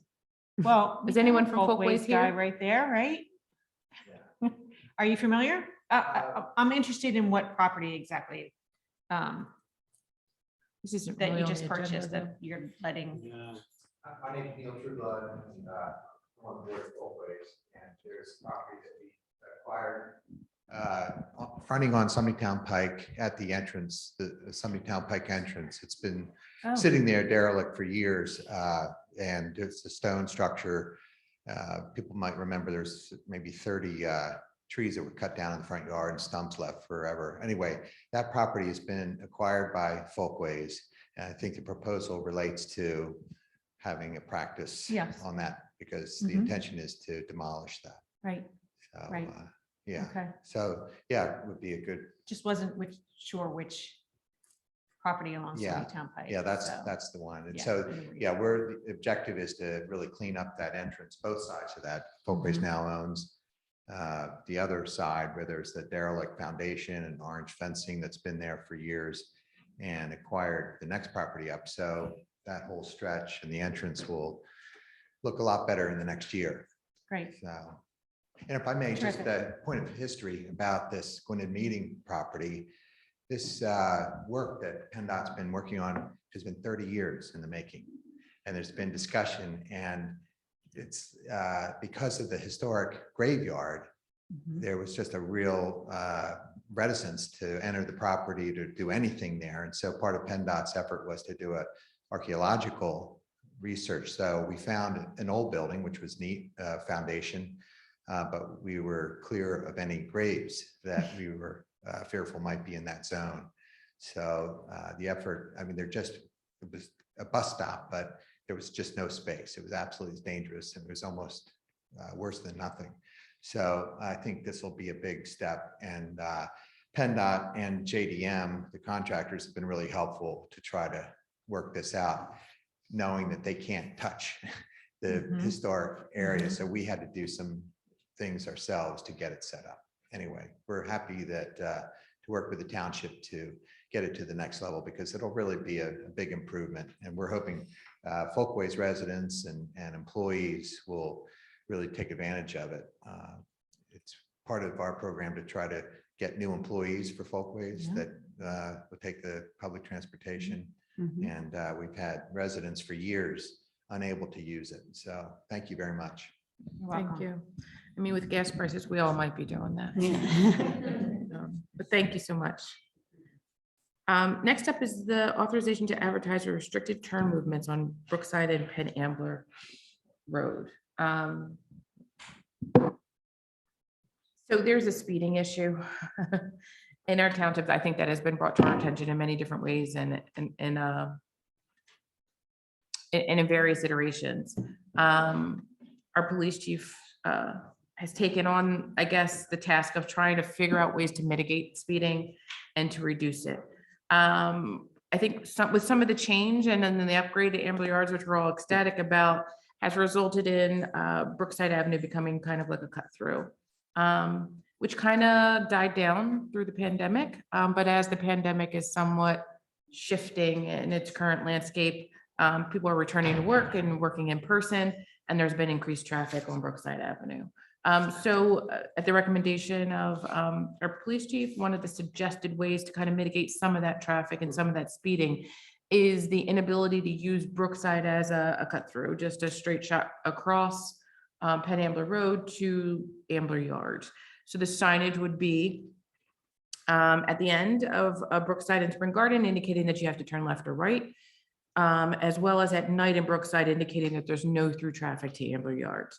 I believe all of the Brookside residents received communication that this potentially could be something we pursued, and we're given the opportunity to give feedback to the chief. And so now it's before us to authorize the advertisement of that restricted turn movements of Brookside Avenue and Penn Ambler Road. Are there any questions from the board, and do you want to add anything, Chief? Just, well, we did notify every resident. Okay. We mailed every resident on Brookside Avenue this letter and asked for feedback. All the feedback was positive. There was one comment from a neighbor on Francis questioning, are we just diverting the problem? And we don't believe we are, because of, Francis, Brookside, Houston, Folk. I think I got all this cut through streets there, or dividing streets there. Brookside is the only one where you can go straight across into Ambler Yards. All of the other streets dead end at Penn Ambler, and you'll be making a turn. So we believe that's one of the reasons why Brookside is being used. Another thing that I believe I told the manager yesterday was a resident told me that MapQuest will take you to Brookside Avenue because the Ambler Yards address is 300 Brookside. So people may be getting told to go Brookside Avenue. We're not sure if this will hit any kind of upgrade with MapQuest and change that. I've been told before it's really hard to get Google to change that. So that's our reasoning for, we rarely target one specific road. We always worry about the consequences to other roads. I don't believe we're going to see an unintended consequence by doing this. And if we do, we'll address it. But this will give us some enforcement for the cut through traffic that specifically is using Brookside Avenue from Knight Road to get to Ambler Yards. And so just for clarification, if a resident on Brookside crosses over, they too will be cited? Correct. That was one of the questions. Okay. Nobody questioned that. Nobody had an issue with that. Okay. I was joking, but. Okay.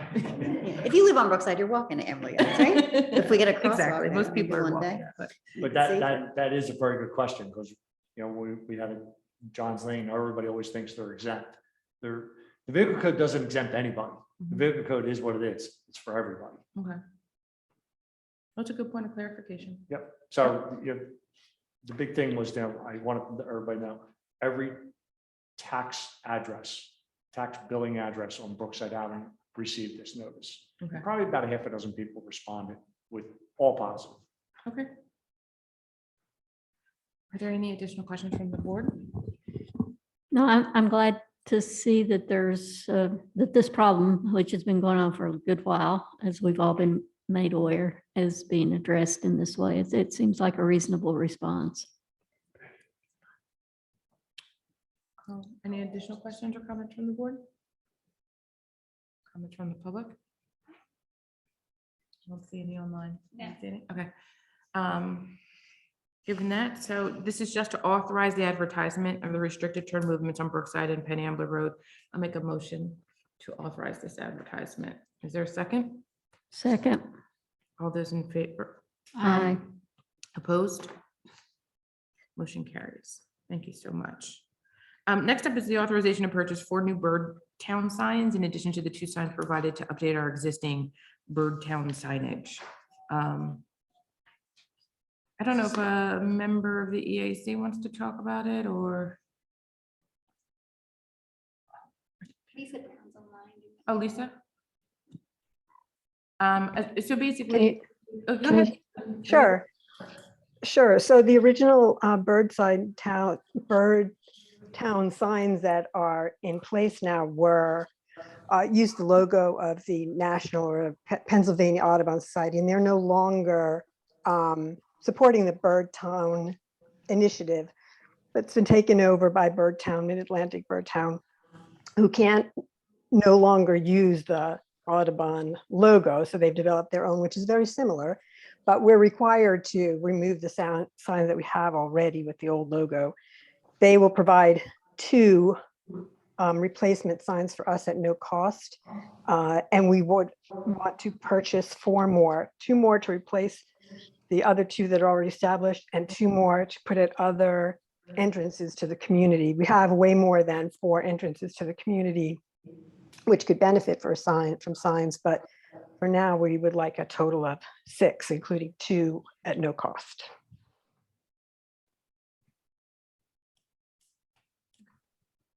So this is the request is for the initial 2 that are going to be required at no cost and the 4 additional at $55 each. And the reason we're needing to do this is because I'm just making sure that I understand, the National Audubon Society relinquished the ownership. So it's no longer, they don't want us to have these signs any longer, I'm assuming. And Correct. the statewide Bird Town program through the PA Audubon Council is requesting us to replace them with their new. Correct. Okay. Are there any additional questions from the board? Any questions from anybody online or in the public? So we have before us authorization to purchase 4 signs at $55 each, and the request for 2 signs to replace our existing signs provided to update our existing Burn Town signage. Is there a motion? So moved. Second. All those in favor? Aye. Opposed? Motion carries. Thank you so much. Next up is a clean energy resolution. So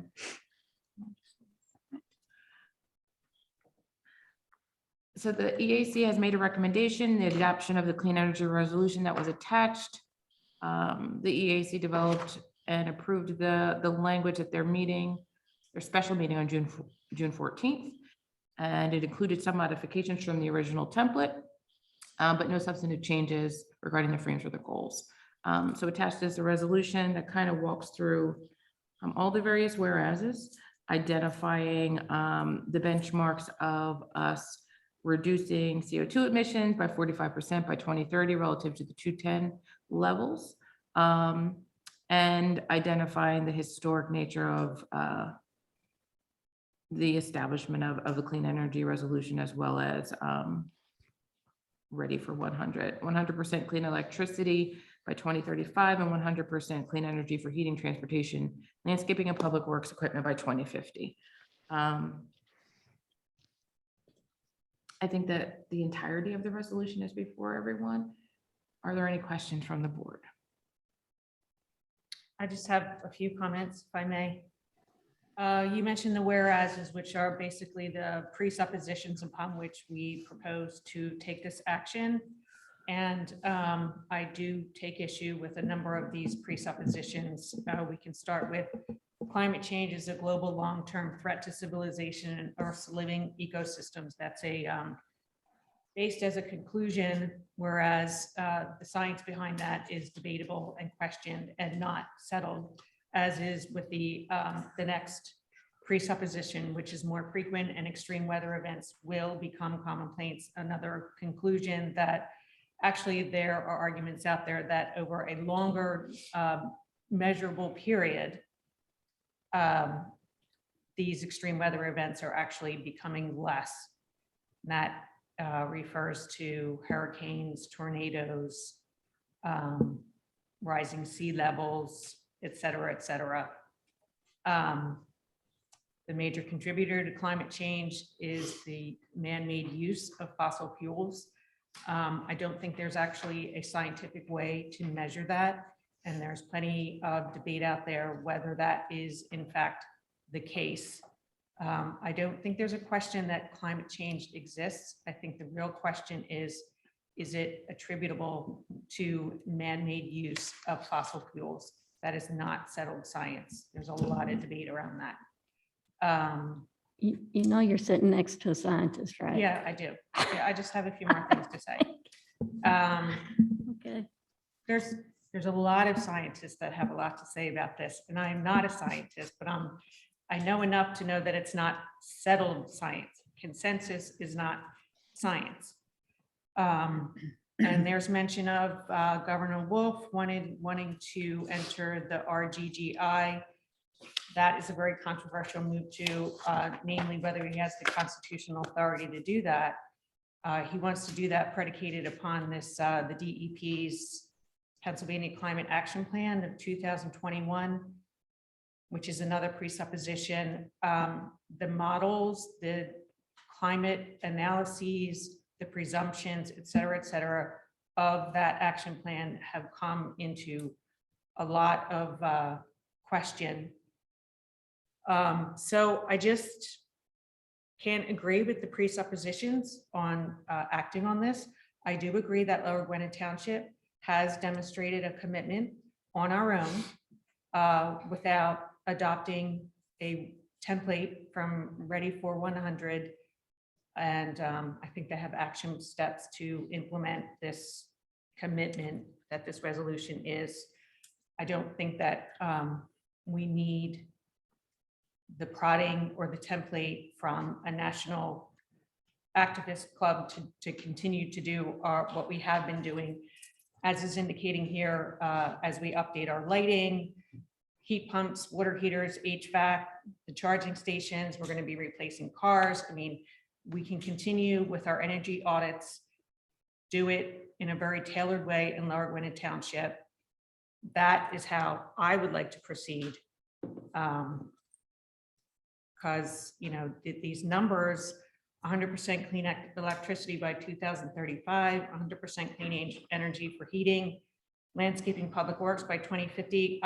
These just seem arbitrary to me. And are we doing this to rectify all those presumptions that I disagree with?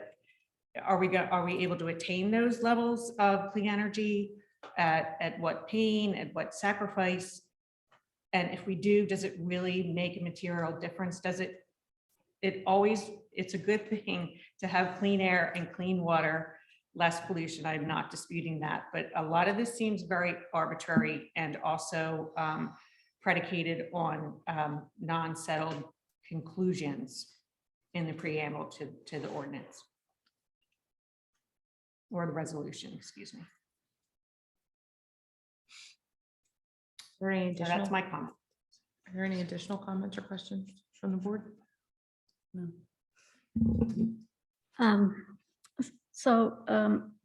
The science is not unsettled. The science is definitely settled. That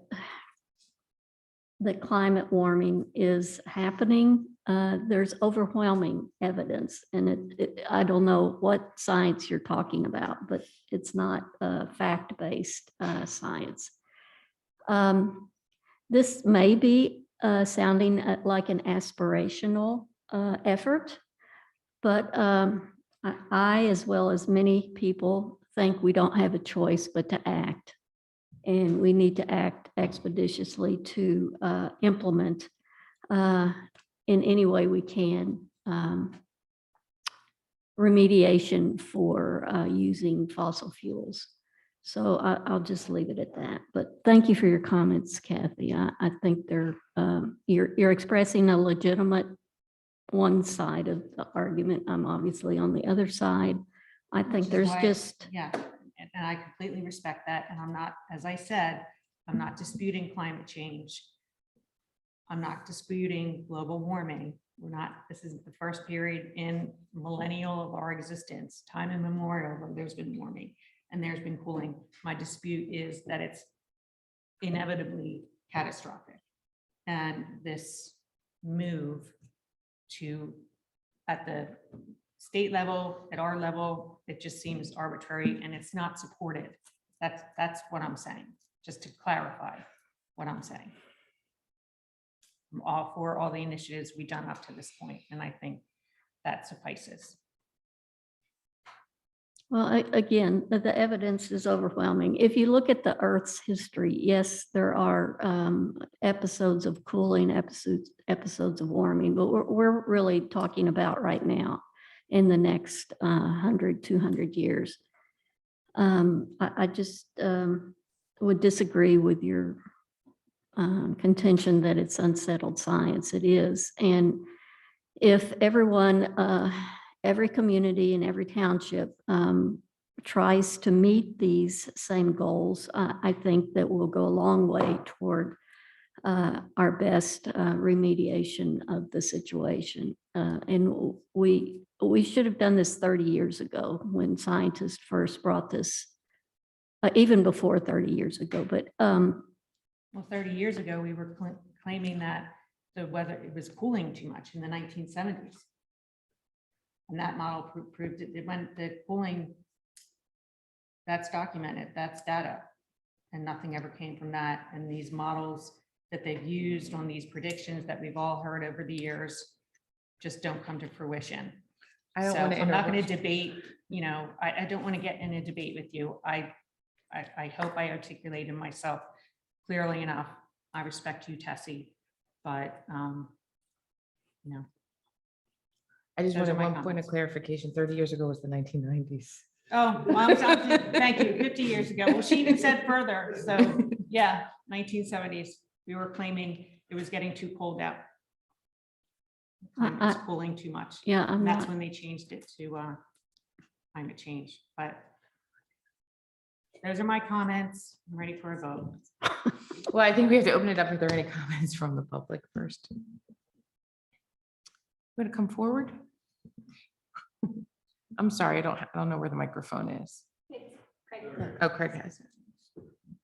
We have ordered another microphone. It was supposed to come in. Just We're supposed to during my come in. comments, were you ordering? It's supposed to come in April, but they said it's coming in 2024 because of its bill. Are you serious? To bring your karaoke. Melinda Wolf, 930 Ridgeview Lane. I think Kathy had two major points, and I would say that the board could actually consider taking out the ones that are the whereases that Kathy is debating or not comfortable with. That's an option. But her other concern was the goals, and also specifying that the township has, as we indicated in the resolution, has done some things, replacing heat pumps, installing EV chargers and that sort of thing, and wanting to continue along those lines without a particular resolution. The thing about this resolution is it doesn't just apply to the township buildings, the municipality, it's for the township, it's for the community, it's township wide.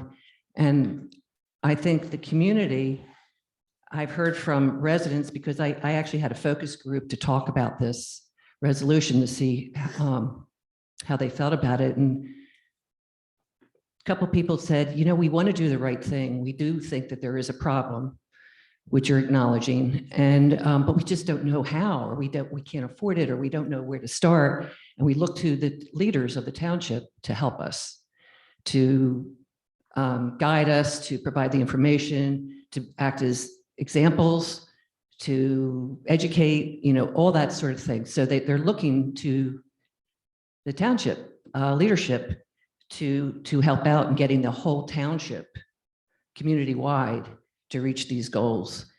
And they are aspirational. And I think you have to, the other thing that Kathy mentioned a couple times was this connection with the activists, Sierra Club, RF 100. Nowhere does it say RF 100. It's a clean energy resolution. It is what it is. It's not tied to Sierra Club or RF 100. That's just been a convenient way, or a way to kind of lump together this movement towards everybody reaching a common goal across the country, not just this township, but the state and the country. So that's all I had to mention. Thank you. Are there any additional comments from any members of the public? Okay. Mhm. How big on the whole master plan? How would this fit in with that, or is that, it doesn't matter? How would this fit into the comprehensive plan? Yes, like, So are you this- putting this, you know what I mean? Should this be? It actually don't- should be, so the goals, so part of the Yeah. resolution just identifies that you're putting this stake in the ground and we're working towards these goals. Then there's the development of the transition plan about how you're going to actually work towards those goals and what Right. goals you're prioritizing within your community. That in and of itself should be incorporated in your comprehensive plan and reflected in how all of the things that you're doing and how you're Right. doing business and how the municipality is operating. So it's an integral part, if that makes sense. Yes. But Most should you do municipalities- it together? Most so the transition plan about how you're actually going to get there should be incorporated in your comprehensive plan. So this should be incorporated in that plan, Mhm. not the other way around. Do the Correct. plan and then get this. Correct. That's. Correct. Okay. Thank you for your comment. Yeah, I agree that I think aspects of the transition to clean energy should be part of our township strategic goals. But as Melinda was saying, this isn't just for the township buildings. Our aspiration is that it's for the whole township. And so that is not governed by the township buildings or us. That will be governed by individuals in the community. And I think that our goal here on the EAC, and maybe Janine can chime in here, is to be leaders in our community, to help people, present people with ways, as Melinda was saying, to do the right thing, to reach these aspirational goals, and give them tools and education, and try to spell out exactly what we want to accomplish. And so that'll be the next step, as Danielle was saying, after we hopefully pass this this proposal tonight, then the hard work starts, trying to figure out how we're going to do it. I would also just like to emphasize a point that gets a little bit lost in the resolution, which is that we really want to emphasize the role of improving efficiency and reducing the use of energy, which will go a long way toward helping us reach our environmental goals of reduced emissions. And that is something that the EAC or in the task force that comes to fruition can help citizens and businesses and institutions locally really help them figure out how to implement and how to do better in that area. I know the focus is on the source of energy being clean, which is really important. We can't get to where we want to be without doing that, but there's a lot that we can do without having, without needing to put in solar panels or redoing all of our heating systems and things like that. So people who are concerned that we're talking about encouraging people to invest significant amounts of money in wholesale changes to how they go about their lives. And that's not really the case. We have a long way to go, but there are lots that we can do short of everybody getting solar panels on the house. That's all I wanted to make sure people realized about this too. Thank you, Lisa. I just wanted to add to Kathleen's point, though, the initial whereases, this was developed, I guess, by the EAC and somewhat adopted. The first, I think you had issue with the first two or the first three? Few of them. Few of them? I mean, they're not significant into the actual substance of what the resolution is trying to accomplish. Yeah. So I don't know if there's any benefit or this is a Neil question. Are we able to strike any sentence or do we have to then take it back and review and represent it? We would have to take it back and represent it. Okay. Changes. Okay. Yeah, well, it's those things, Danielle, but it's also. And that's what I was going to ask you, is it substantive enough that if we remove them, would that change your feeling about the resolution in any manner? No, not you. I'm sorry, Kathleen. Well, I also, the year targets, the percentage targets, just seem arbitrary to me. Okay.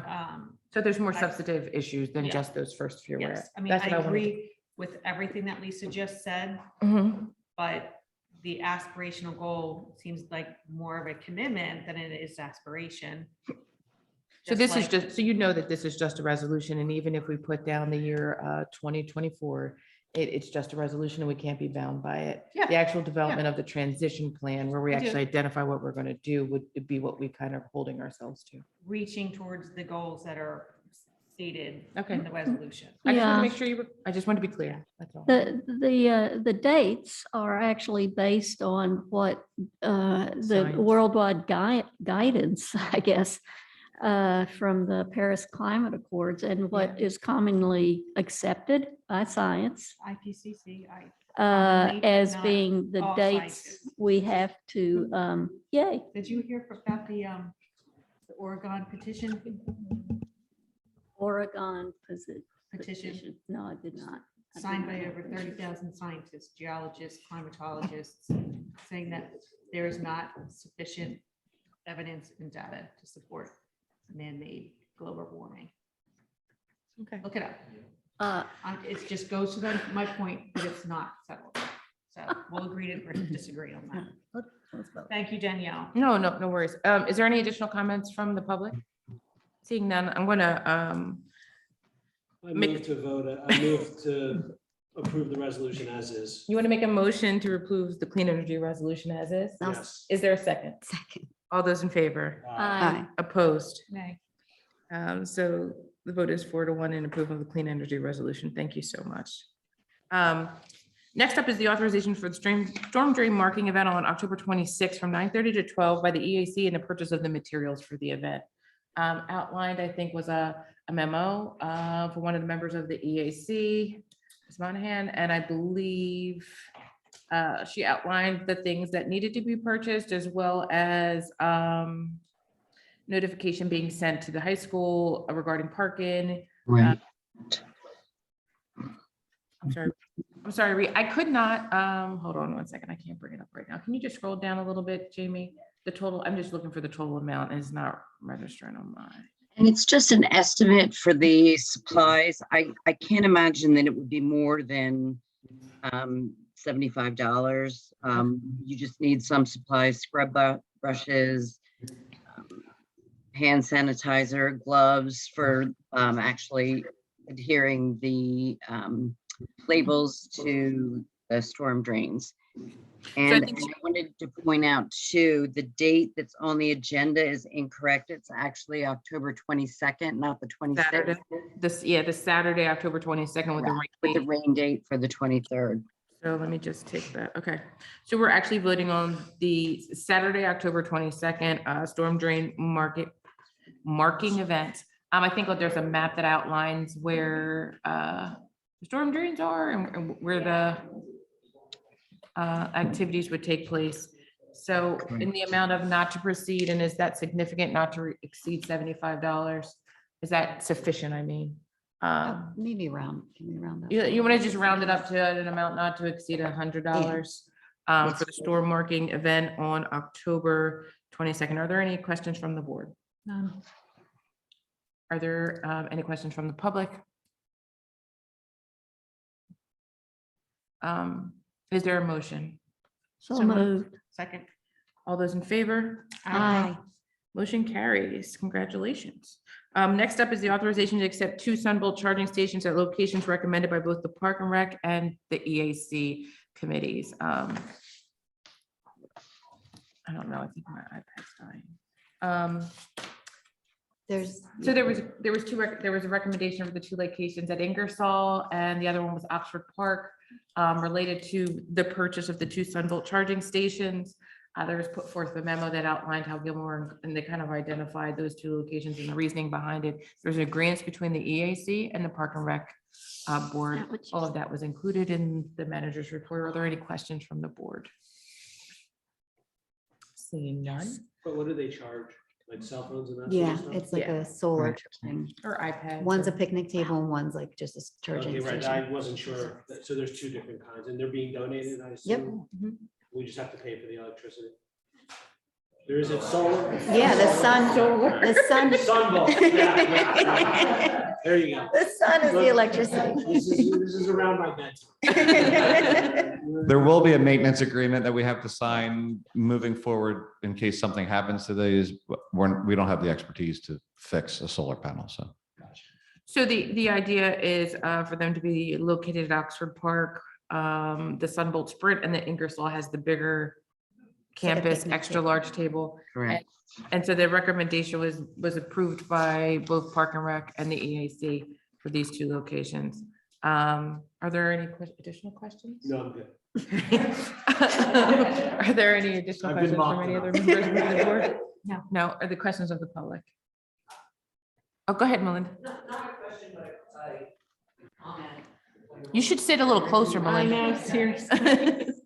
Keep the microphone. I just want to thank Sunvolt, the CEO of Sunvolt, who donated these, Mhm. both of these to us. And, finding the location worked really nicely with us. And I just think it was rather generous of them. And hopefully, I'm sure it's going to be very popular. Like that's a stand-up one. So that one really only does cell phones really well, doesn't really do the laptops as well as it did. But see that thing on the top, that's a solar. Yeah. I got you. And Melinda, thank you for tracking him That's what I was down gonna and say. Anyway, Fred working is- with him. needs Yeah. To be thanked. That's what I was going to say. I want to also extend thanks to you for reaching out on our behalf and kind of advocating for Sunbolt to kind of donate these to our municipalities. We greatly appreciate it. So seeing no additional comments from the public, the motion is before us to accept the 2 Sunbolt charging stations at locations recommended by the Park and Rec and the EAC. So moved. Second. All those in favor? Aye. Opposed? Motion carries. Thank you again to Sunbolt and to Melinda. We appreciate it. And the EAC and Park and Rec for taking the time to come up with the best positioning for them. Next up is the authorization to accept the millage rate change by the IRS. It's an increase, I believe, to 0.625 per mile starting July 1st, 2022, and to the end of 2022. The IRS kind of announced the increase and the option to accept the increase. Are there any questions from the board?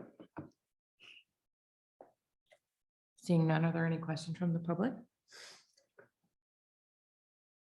Seeing none, we have the motion in front of us, or I'm going to make a motion to accept the millage change, So the mileage moved. rate change of the IRS to 0.625 per mile.